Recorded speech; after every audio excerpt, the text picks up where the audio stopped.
आज एक वर्षानंतर न्यायाचा जो लढा आहे तो कशा पद्धतीने आहे आणि तुझ्या काय भावना असतील?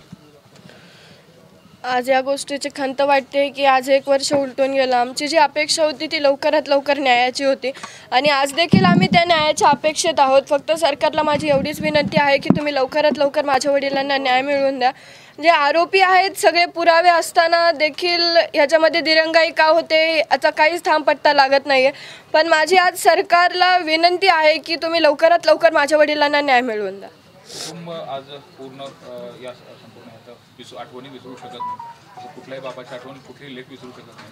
पण आता नेमकं समाज आहे, त्याचबरोबर इतर लोक देखील तुम्हाला सहकार्य करतात. त्यांना काय सांगणं असेल आणि या न्यायालयाच्या लढ्यामध्ये कुणाकुणाचं सहकार्य कसं लावलं? या न्यायाच्या लढ्यामध्ये तर आम्हाला पूर्ण समाजाने साथ दिली. मी खरंच त्यांचे आभार मानते, कारण की तुम्ही जी दिलेली आम्हाला साथ आहे तोच त्याच्यामुळेच हा लढा इथपर्यंत उभा राहिला आहे. कारण की आमचं कुटुंब, माझे वडील आमच्या कुटुंबाचा एक असा हिस्सा होते की त्यांच्याविना आमचं कुटुंब हे काहीच नव्हतं. आणि आठवणींना खरंच कोणता दिवस नसतो की मासिक आलं, वर्षश्राद्ध आलं की तुम्हाला त्यांची आठवण येते.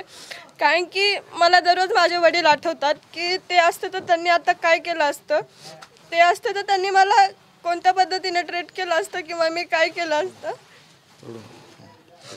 पण आज माझी सरकारला खरंच एक विनंती आहे, सगळे पुरावे देखील असताना तुम्ही का दिरंगाई करताय? माझ्या वडिलांना लवकरात लवकर न्याय मिळवून द्या. दीदी, आपल्या वडिलांचं स्वप्न होतं की आपण एक डॉक्टर व्हावं. आज ते डॉक्टर शिक्षणाचं तुमचं पहिलं वर्ष आहे.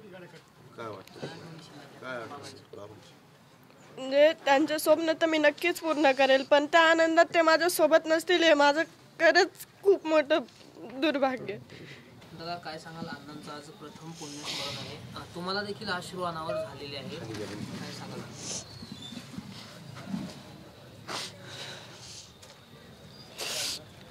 माझ्याकडे आज कुठलेच शब्द नाहीत. मी हे लेकरांना कसं पुढे घेऊन जाऊ? मी माझ्या आईला काय सांगू? मी आज एक वर्ष झालं लढतोय, पण आम्ही खचून चाललो. आमच्या मागे सगळे सोबत आहेत, तरी पण आमचं दुःख आहे ते कुठेही कमी होत नाहीये. किती दिवस लढणार आम्ही आणि काय मागणार? आज माझ्याकडे कुठलेच शब्द नाहीत बोलायला. आज तुमच्या सोबत आहे, सगळी माणसं तुमच्या न्यायाच्या लढाईमध्ये आपल्या सोबत आहे. ज्या पद्धतीनं शासन प्रशासन देखील, लोकप्रतिनिधी देखील तुमच्या सोबत आहेत. आता सरकारकडून काय मागण्या असतील की सरकारने त्या मागण्या पूर्ण कराव्यात? आमच्या जो निष्पाप माणूस आमचा, जो या क्रूरकर्मी लोकांनी कायमचं आमच्यापासून फिरवलाय, माझा भाऊ ज्याच्यावर मी जीवापाड प्रेम करायचो, हसतं खेळतं कुटुंब होतं आमचं, आमच्या गरजा खूप कमी होत्या. या क्रूरकर्मी लोकांना लवकरात लवकर शिक्षा मिळावी एवढीच मागणी.